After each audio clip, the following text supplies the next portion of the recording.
Alléluia, gloire à Dieu. Amen. J'aimerais qu'on puisse ensemble ouvrir la parole de Dieu, si vous voulez bien, et partager la pensée que Dieu a mise sur mon cœur.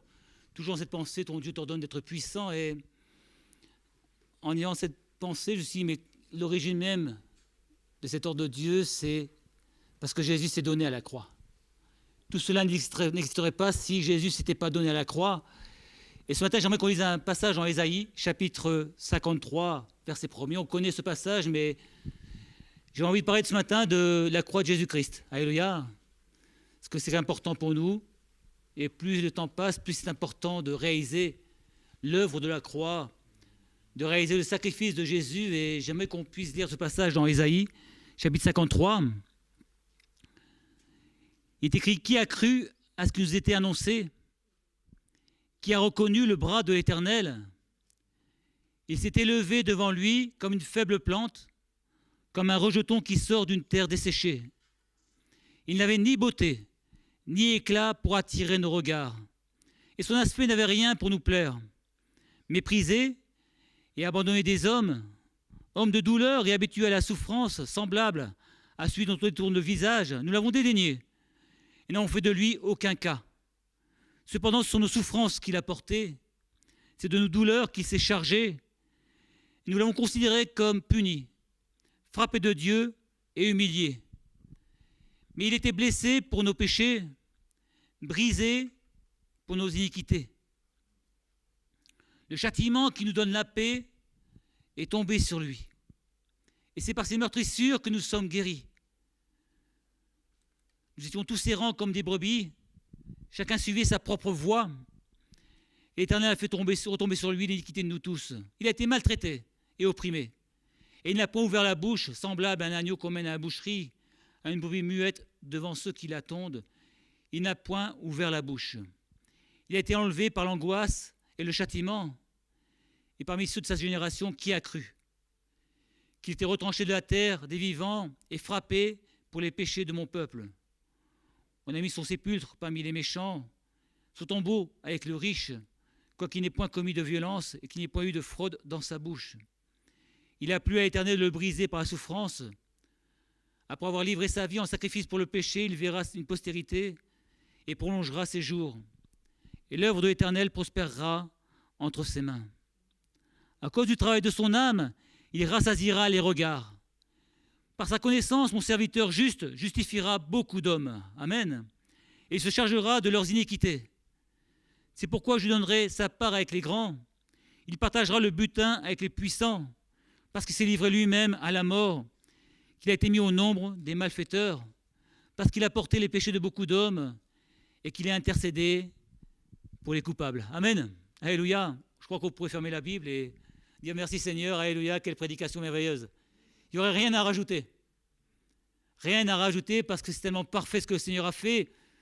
Bon, j'ai quand même essayé de rajouter quelque chose. Ça ne vous embête pas?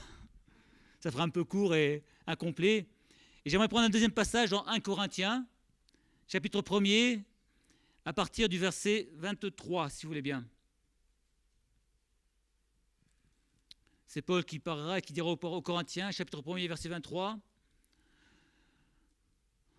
Nous prêchons Christ, crucifié, scandale pour les Juifs et folie pour les païens, mais puissance de Dieu et sagesse de Dieu pour ceux qui sont appelés tant Juifs que Grecs.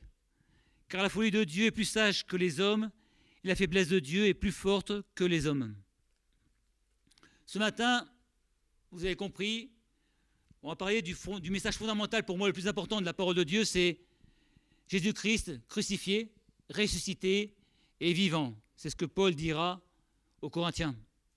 Alors vous allez me dire, mais pourquoi parler de la croix aujourd'hui en réunion de louanges, en culte de louanges? Parce que je pense que nous avons tous besoin de réaliser l'œuvre de la croix. Tout à nouveau peut-être. C'est quand on se convertit à Dieu, quand on se donne à Dieu, il y a des choses qu'on comprend, il y a plein de choses qu'on ne comprend pas. On réalise la mort de Jésus, on réalise la croix de Jésus, mais tout ce que Jésus a accompli derrière la croix, ce n'est pas simplement le rachat de nos âmes, ça va beaucoup plus loin. Il nous accompagne tous les jours de notre vie, il est avec nous chaque jour, et je pense que même pour nous, en tant que chrétiens, il est important de réaliser ce matin l'œuvre de la croix. Ésaïe dira, qui a cru à ce qui nous était annoncé? Qui a reconnu le bras d'Éternel? Ce matin, nous sommes de ceux qui croyons. Amen. Nous sommes de ceux qui croyons à l'œuvre de la croix. Nous sommes de ceux qui croyons que Christ, le Fils de Dieu, est venu sur la terre et qu'il a porté nos péchés, nos iniquités, nos fautes et nos transgressions. Nous croyons que Jésus est venu pour nous racheter et faire de nous un peuple qui lui appartient. C'est pour ça que Paul dira, nous prêchons Christ crucifié, scandale pour les Juifs, folie pour les païens, mais puissance de Dieu. Amen. La croix est une puissance de Dieu. Alléluia. Et sagesse de Dieu pour ceux qui sont appelés, tant juifs que grecs. Nous devons réaliser que la croix, ce n'est pas une défaite de Christ. Mais la croix est un lieu de victoire de Jésus-Christ. Lorsqu'on considère ses souffrances, la moquerie, l'humiliation, les coups, la flagellation, la couronne d'épines, la foule haineuse et déchaînée autour de lui, l'abandon de ses disciples, et finalement la honte de la crucifixion, puisque en ce temps-là, être crucifié, c'était être considéré comme les pires des malfaiteurs, on pourrait penser que la croix, c'est une défaite. Mais quand on regarde plus loin, quand on sait que Christ s'est donné lui-même, c'est que Christ a voulu passer par la croix afin de sauver l'homme, afin de réconcilier l'homme avec Dieu, on peut réaliser à ce moment-là que ce n'est pas une défaite, mais une victoire parce que c'est un sacrifice volontaire. Parce que Jésus-Christ s'est livré volontairement. Pourquoi? Pour porter les péchés des hommes, même les plus horribles, même les plus terribles. Jésus est venu pour sauver tous les hommes. Quelle qu'ait été leur vie auparavant, il est venu pour les sauver et pour les racheter. Alors, c'est une introduction, hein, rassurez-vous. Première pensée qu'on pourrait partager, c'est en quoi la croix de Christ est une puissance de Dieu. Parce que c'est ce qu'on a lu. Puissance de Dieu. Mais en quoi c'est une puissance de Dieu? Ça veut tout dire et rien dire, une puissance de Dieu. Alors, je dois voir 4 points, si vous voulez bien, assez rapidement. Premier point, c'est une puissance de Dieu parce que c'est un sacrifice de rédemption. C'est le prix payé par Jésus pour notre rachat. Nous étions vendus et esclaves au péché. Nous étions livrés au péché. Paul dira, nous savons qu'en effet que la loi est spirituelle, mais moi, je suis charnel, vendu au péché. Paul dira ça aux Romains, chapitre 7, verset 14. Éphésiens 2, verset 1er. Vous étiez morts par vos offenses et par vos péchés, dans lesquels vous marchiez autrefois sur le train de ce monde, sur le prince de la puissance de l'air, de l'esprit qui agit maintenant dans les fils de la rébellion. Nous tous aussi, nous étions de leur nombre et nous vivions autrefois selon les convoitises de notre chair, accomplissant la volonté de la chair et de nos pensées. Et nous étions par nature des enfants de colère comme les autres. J'aime bien prendre les passages pour confirmer la parole parce que ce qu'on peut dire c'est bien, mais il est important que ce que nous disons soit basé sur la parole de Dieu. Et ce passage d'Éphésiens chapitre 2, verset 1 nous fait comprendre que nous étions condamnés à cause de notre péché. Nous étions par le péché tombés sous le pouvoir du diable, sous la puissance des ténèbres et destinés à un châtiment éternel. Alors, sommes-nous conscients réellement du prix payé par Jésus? C'est dans ce corps charnel, on vit, on continue à vivre, mais sommes-nous conscients qu'un jour, parce que Jésus est mort à la croix, nous serons auprès de Dieu pour l'éternité? Nous vivrons auprès de Dieu pour l'éternité, c'est pas rien. Vous savez, parfois avec les années de conversion, on oublie ces choses, on les vit comme quelque chose de normal. Mais ce n'est pas normal, c'est extraordinaire. C'est pour ça qu'on doit remercier Dieu tous les jours. C'est pour ça qu'on doit le remercier pour l'œuvre de la croix. Parce qu'il nous a rachetés, il a fait de nous vraiment son peuple, un peuple racheté. Que nous ne puissions pas nous habituer à ces choses. Qu'on ne s'habitue pas à l'extraordinaire. Mais qu'on puisse le vivre et le réaliser chaque jour. Jésus nous a délivrés de nos péchés. Il nous a délivrés du diable et de l'enfer qui nous attendait. Amen. Éphésiens chapitre 1er, verset 7, en lui nous avons la rédemption par son sang, la rémission des péchés sur la richesse de sa grâce. C'est merveilleux.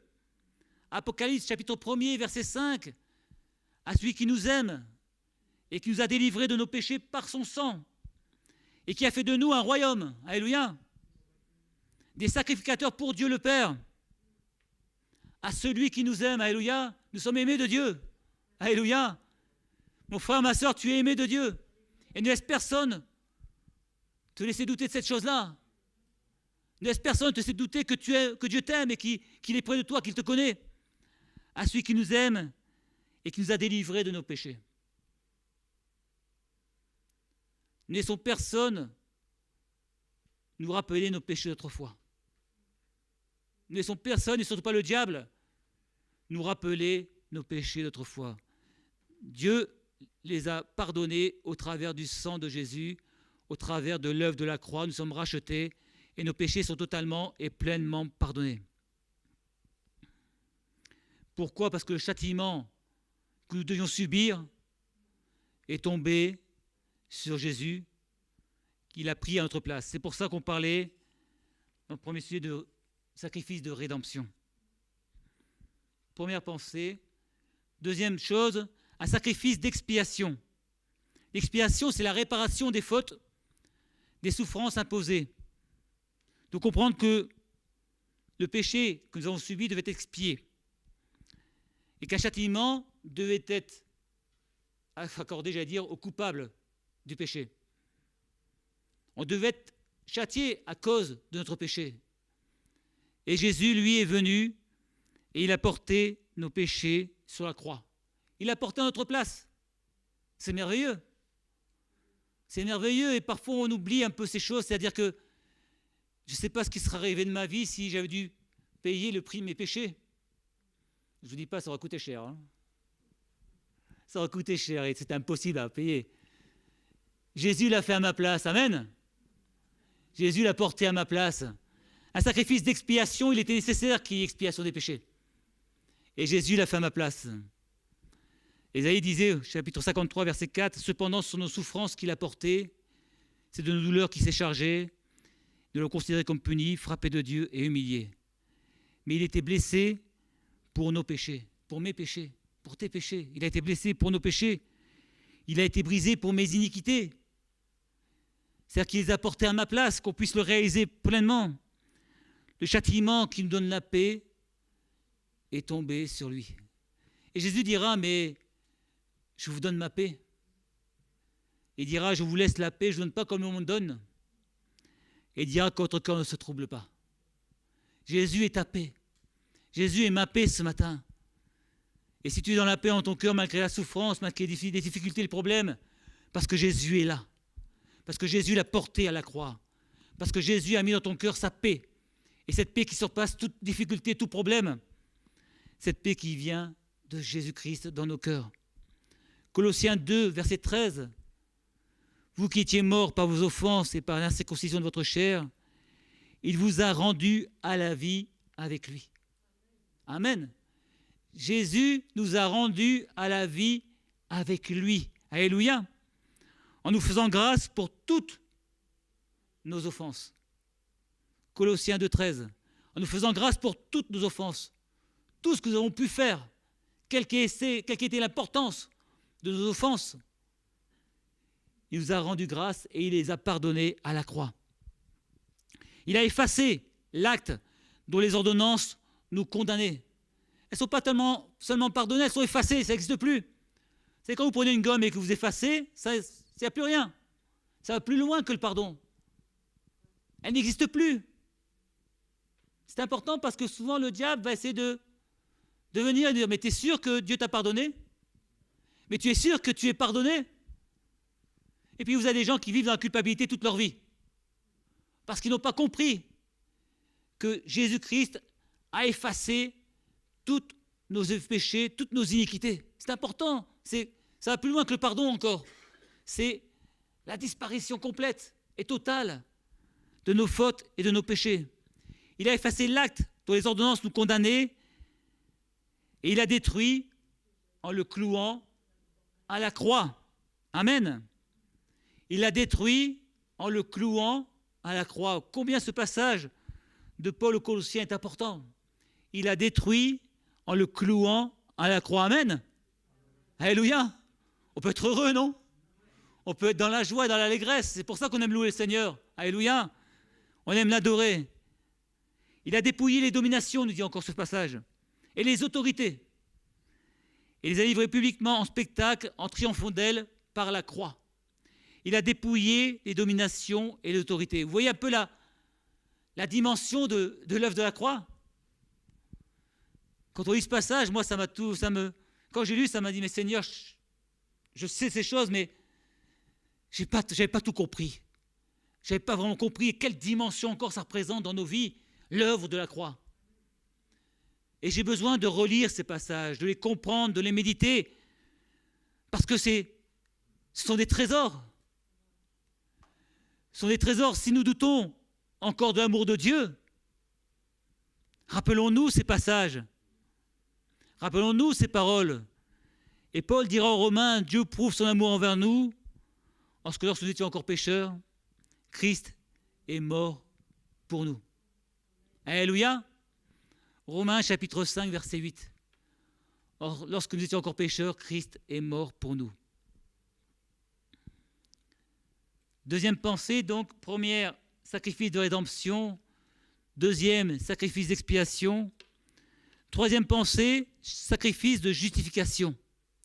Ce n'est pas tout seulement, nous sommes en plus justifiés. Il a souffert une fois pour toutes pour les péchés, afin de nous amener à Dieu. Il a donné sa chair, son corps, afin que nous puissions vivre et nous approcher de Dieu. C'est ce que dira 1 Pierre, chapitre 3, verset 18, si je résume un petit peu ce qu'il a pensé. Et Paul rajoutera aux Corinthiens, celui qui n'a pas connu le péché, il a fait devenir péché pour nous, afin que nous devenions en lui justice de Dieu. 2 Corinthiens 5, verset 21. Lui qui n'a point connu le péché, il a fait devenir péché, afin que nous devenions en lui justice de Dieu. Être justifié, c'est quand le coupable a été blanchi. D'accord? C'est quand on ne lui trouve plus de faute et que cette faute a été blanchie. Et c'est bien ce qu'a fait Jésus. Il nous a blanchis, lavés. Devant Dieu aujourd'hui, on ne peut plus nous reprocher nos fautes passées, puisqu'ils sont effacés et que Dieu nous a blanchis. Lorsque vous allez en justice, si vous êtes blanchi, ça veut dire que votre casier judiciaire est vierge. Nada, rien. Et si votre voisin vous dit, mais attends, ton casier judiciaire, mais il est vierge, je suis blanchi. Si votre ennemi vous dit, mais ton casier judiciaire, ben non, mais regarde, il est tout blanc. C'est ce que fait Dieu au travers de l'œuvre de la croix. C'est ce qu'a fait Jésus au travers de la croix. Le péché, c'est terminé. Ce péché qui nous séparait de Dieu, c'est terminé. C'est pour ça que la parole nous dira que nous sommes le temple du Saint-Esprit. C'est pour ça que nous devons laisser notre nature spirituelle prendre le dessus sur notre nature charnelle. Paul dira aux Éphésiens, chapitre 2, verset 12, « Souvenez-vous qu'en ce temps-là, vous étiez sans Christ, privés de droit de cité en Israël, étrangers aux alliances de la promesse, sans espérance et sans Dieu dans le monde. » Voilà ce qu'il arrive à ceux qui n'ont pas Jésus-Christ dans leur vie. Voilà ce qu'il arrive à ceux qui ne connaissent pas Jésus et qui n'ont pas donné leur vie à Jésus. Sans espérance dans ce monde. Et pour ceux qui ont déjà leur vie à Jésus, c'est l'inverse. Nous avons une espérance. Alléluia. Et cette espérance, elle est dans nos cœurs comme une encre à lame. Alléluia. Solide, précieuse, merveilleuse. Et Paul dira aux Éphésiens encore, mais maintenant en Jésus-Christ, vous qui étiez jadis éloignés, vous avez été rapprochés par le sang de Christ. Maintenant, nous dira Paul aux Hébreux, nous dira les Hébreux, nous pouvons nous approcher avec assurance du trône de la grâce. On peut s'approcher de Dieu maintenant. Amen. Maintenant, je peux demander à Dieu. Je ne suis plus un étranger. Je suis fils. Nous sommes filles et fils de la maison de Dieu. C'est pour cela qu'on peut demander à Dieu. Ce sacrifice à la croix nous permet aujourd'hui d'avoir notre position par rapport à Dieu. Nous sommes héritiers de Dieu et co-héritiers de Christ, nous dit la parole. Alléluia. La croix de Christ est le moyen choisi par Dieu pour faire l'expiation de nos péchés, afin de purifier par son sang celui qui croit en lui. Et le premier passage qu'on a lu, c'est « Qui a cru ?» C'est ce que Ésaïe dira, qui a cru à ce qui nous était annoncé. La croix de Christ, c'est le seul moyen pour l'homme de s'approcher de Dieu. Pierre dira, il n'y a de salut en aucun autre, car il n'y a sous le ciel aucun autre nom qui ait été donné pour permettre aux hommes de se tourner vers Jésus et pour pardonner nos iniquités, nos péchés. Personne et nul autre que Jésus-Christ peut nous pardonner et nous racheter de nos péchés. C'est important de le réaliser. C'est important encore de réaliser que seul Jésus peut nous racheter de nos péchés et nous pardonner. Ce matin, j'ai écrit et je vais vous le lire, « Ayons foi dans la valeur de la croix. » Ayons foi dans la valeur de la croix. Là, on compris, il y a dans le sacrifice de Jésus une œuvre de salut, de rédemption, de justification, de réconciliation. Et cette glorieuse réalité est offerte à toi, à moi, à chacun d'entre nous. Ce matin, mon frère, ma sœur, aie foi en l'œuvre de la croix. Ne laisse personne remettre en cause l'œuvre de la croix dans ta vie, dans ton cœur, dans ton être entier. Jean dira, il est lui-même une victime expiatoire pour nos péchés, non seulement pour les nôtres, mais aussi pour ceux du monde entier. Ça va beaucoup plus loin que nos vies. C'est ceux du monde entier. Alléluia. C'est pourquoi la prédication de Jésus-Christ crucifié est une puissance de Dieu.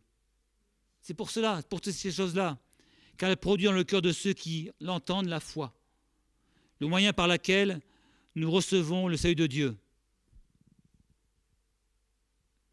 Le sacrifice de la croix n'a de valeur que dans la mesure où nous l'acceptons et réalisons la portée de cet acte. C'est-à-dire que si je ne réalise pas l'œuvre de la croix, il ne me servira à rien. Ça ne servira à rien. Je dois réaliser cette dimension de l'œuvre de la croix. Quatrième point, avant-dernier point, pardon. Quatrième point, la croix est un triomphe sur nos ennemis. Amen. Alléluia. Trop souvent, le chrétien vit dans la défaite, s'arrêtant sur les combats, sur les coups reçus, et puis dire, Seigneur, tu vois encore ça, tu vois ce voisin, tu vois ce collègue, tu vois ce patron, tu vois ma maladie, tu vois mon corps, etc. Et puis, on est souvent dans la défaite. Mais Jésus a été victorieux. Jésus a remporté la victoire à la croix. Jésus a fait de nous des hommes et des femmes victorieuses et victorieux en lui. Alléluia. Et si on ne comprend pas cette dimension de la victoire de Christ, on vivra toujours dans la défaite. Alors que Dieu nous veut victorieux, ça ne veut pas dire que tout est simple. Il y a des difficultés, il y a des souffrances, il y a des maladies graves. Mais nous avons en Christ la victoire. La parole nous rappelle qu'il a porté aussi nos maladies, qu'il a porté aussi nos souffrances. Alors s'il les a portées, c'est plus la peine que je les porte moi-même. Ça sert à rien d'être à deux à les porter. En plus, moi, j'y arrive pas. Je suis trop faible. Je n'ai pas assez de force pour les porter, alors je les dépose à Jésus. Jésus dira, mon joug est facile et mon fardeau léger.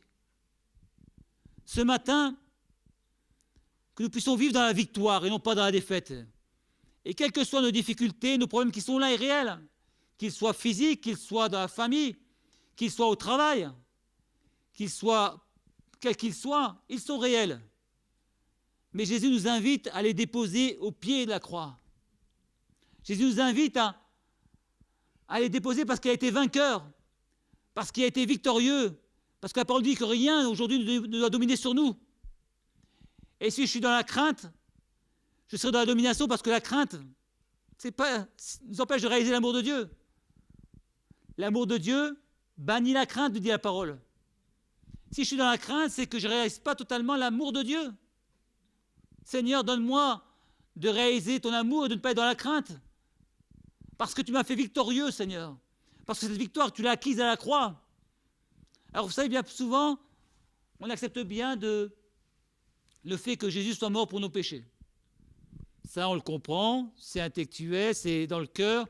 Il y a une œuvre du Saint-Esprit dans nos cœurs, et puis on s'est dit, Seigneur, tu m'as pardonné mes péchés, je suis racheté. Mais la croix va plus loin. C'est pas que ça, enfin, c'est pas ce qu'on a eu dans Ésaïe. La croix va plus loin, et la croix, c'est un lieu de victoire, de délivrance spirituelle, mais de délivrance physique. Amen. Alléluia. Dans la parole, on le voit, on voit Jésus, combien de fois Jésus n'a-t-il pas guéri? Combien de fois Jésus n'a-t-il pas relevé? Combien de fois les disciples n'ont-ils pas guéri, délivré et relevé? On ne l'invente pas, je n'ai pas inventé ces choses-là, elles sont écrites dans la parole de Dieu. Nous tous qui sommes des lecteurs de la parole de Dieu, on les connaît ces choses. On les connaît, mais on doit les vivre. Ton Dieu ordonne que tu sois puissant. Et ce n'est pas par ta propre force que tu seras puissant. C'est parce que tu auras réalisé dans ton cœur l'œuvre de la croix. Jusqu'où va l'œuvre de la croix? Et même si en tant qu'enfant de Dieu on reçoit des coups, qu'on ait des tribulations, des difficultés, la parole dit prenez courage, parce que j'ai vaincu le monde. Jean 6, verset 33. Oui, c'est vrai que Ésaïe dira ce sont nos souffrances qu'il a portées.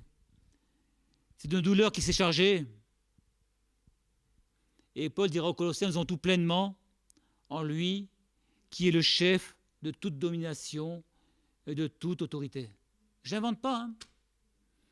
Paul, Colossiens, chapitre 2, verset 10. Nous avons tout pleinement en lui. Ce matin, tu as tout pleinement en lui. Amen. Ce matin, j'ai tout pleinement en lui, que je puisse réaliser la plénitude de Dieu. Alléluia. La plénitude de son amour, la plénitude de ses dons. Et ne prenons pas seulement des miettes. On a tout. On ne peut pas se contenter de miettes, mais on veut tout prendre. Alléluia. Vive pleinement cette dimension de Christ dans nos vies. Voici les miracles qui accompagneront ceux qui auront cru, dira Jésus. En mon nom, ils chasseront les démons, ils parleront de nouvelles langues, ils saisiront des serpents. S'ils boivent quelques breuvages mortels, ils ne leur feront point de mal. Ils imposeront les mains aux malades, et les malades... Ah, c'est vrai? Ah bien, on a la même Bible, ça fait du bien. Ils imposeront les mains aux malades, et les malades seront guéris. Ce n'est pas parce qu'aujourd'hui on ne voit plus de guérison que les guérisons n'existent pas. Elles ont existé depuis plus de 2000 ans, elles existent encore aujourd'hui. Alléluia. Sinon, est-ce que l'œuvre de la croix serait finie? Elle est encore là pour nous. Et la parole est totale et entière. Ils imposeront les mains aux malades et les malades seront guéris. Ce matin, au travers de cette pensée, nous devons croire fermement que Dieu est celui qui intervient. Que Dieu veut intervenir. J'ai remarqué que Dieu peut intervenir, mais le peut ne me plaît pas, donc je ne l'ai pas dit. Mais que Dieu veut intervenir. Mais que Dieu est celui qui intervient. Pour la guérison des blessures, qu'elles soient corporelles, morales, spirituelles. Il est le Dieu qui intervient. Sa mort nous donne la puissance. Au travers du sang de Christ, nous sommes vainqueurs sur la maladie. Jésus dira à la croix, tout est accompli. Il ne dira pas, j'ai accompli 99,99% des choses. En disant, bon, les maladies, je les laisse de côté. Non, non, tout est accompli. Il a tout accompli, le Seigneur. Trois petits mots, oui, mais quelle importance. Tout est accompli. Ce matin, mon frère, ma sœur, mon ami, tout est accompli dans ta vie. Tout est accompli pour toi aujourd'hui. Ce matin, puisses-tu réaliser le tout accompli de la croix. Alléluia. Quand Pierre et Jean iront au temple, il est écrit dans Actes chapitre 3, verset 16, c'est par la foi en son nom que son nom a raffermi celui que vous voyez et connaissez, en parlant du boiteux. C'est en son nom que son nom a raffermi celui que vous voyez et que vous connaissez. C'est par la foi en lui qui a donné à cet homme cette entière guérison. La foi en l'œuvre de la croix, la foi en Jésus-Christ, la foi en l'amour de Dieu pour nous, la foi en la délivrance que Dieu nous accorde aujourd'hui, que ce soit pour nos maladies, que ce soit pour nos péchés, nos iniquités. La foi en l'œuvre de la croix est importante. Notre Dieu nous ordonne d'être puissants, c'est vrai, mais que nous puissions vraiment réaliser ce matin l'œuvre de la croix. Ce matin, nous puissions réaliser que sans Christ, nous ne pouvons rien, mais avec lui, nous pouvons faire de grandes choses. Et la parole nous dit même qu'avec Dieu, eh ouais, on veut faire des exploits. On peut faire, mais on veut faire des exploits. Alléluia. Voilà simplement ce que je voulais partager ce matin. La croix de Christ, c'est bien de revenir à la croix. Et si aujourd'hui, toi, tu t'éloignes du Seigneur, reviens à la croix. Reviens à Jésus, repens-toi et reviens à lui. Il est celui qui t'accueillera, les bras grands ouverts. Si aujourd'hui tu ne connais pas encore le Seigneur Jésus, approche-toi de lui. La parole dit, approchez-vous de lui, il s'approchera de vous. Ce matin, tu ne connais pas encore le Seigneur, ouvre ton cœur. Ouvre-lui ton cœur. Donne-lui ta vie. Donne-lui totalement ta vie, laisse-la conduire. Il la dirigera parfaitement. Ce matin, l'œuvre de la croix, c'est pour chacun d'entre nous. Nous avons besoin tous les jours de revenir et de réaliser l'œuvre de la croix dans nos vies. Si nous voulons vivre cette dimension de la puissance, nous devons réaliser cette dimension de la croix préalablement.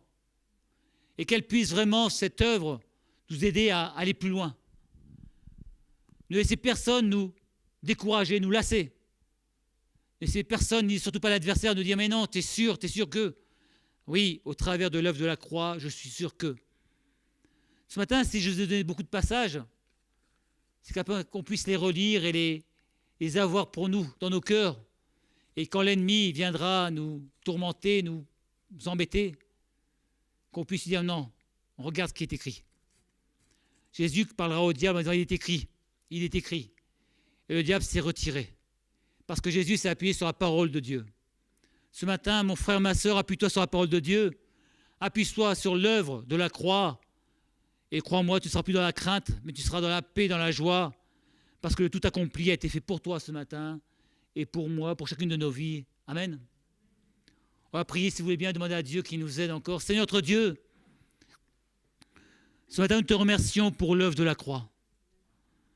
Ce matin, nous voulons réaliser combien, Seigneur, tu as porté nos iniquités, combien tu as porté nos souffrances, nos péchés, nos fautes.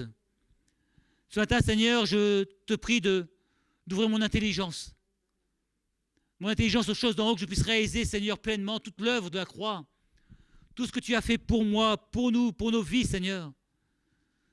Ce matin, je te prie pour ces amis qui sont là au milieu de nous, afin que tu puisses te révéler dans leur cœur, te demander de leur faire du bien, Seigneur, qu'ils aient ce désir d'aller plus loin avec toi, qu'ils aient ce désir de s'engager avec toi, qu'ils aient ce désir de te connaître encore plus intimement, plus personnellement. Ce matin, je te prie pour mes frères et sœurs qui sont dans la crainte, dans le découragement, te demandant de les renouveler, te priant de les fortifier, te demandant, Jésus, de les relever pleinement, de leur accorder, Seigneur, un temps particulier de grâce et de restauration. Ce matin, Jésus, je te prie pour mes frères et sœurs malades. C'est ceux qui se réclament de toi, qui s'attendent à toi dans leur corps. Je te réclame, Seigneur, des temps de guérison, dans le nom de Jésus. Des temps de délivrance dans les corps. Que les boiteux puissent marcher. Que les aveugles puissent voir, Seigneur. Que les cancers soient séchés dans le nom de Jésus.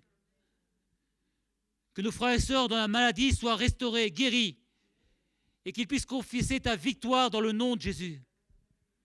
Ce matin, Seigneur, nous ne voulons pas faire cas et fi de la foi et de la croix, mais la vivre pleinement, la réaliser encore pleinement et vouloir aller plus loin avec toi encore, Jésus.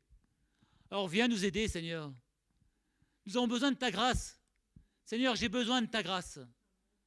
J'ai besoin que tu m'aides à entrer dans cette dimension, Seigneur. Cette dimension de ta puissance. Seigneur, qu'il n'y ait rien en nous qui ne t'appartienne pas, qui puisse te déplaire. Dans le nom de Jésus, nous te le demandons. Amen. Gloire à Dieu, alléluia.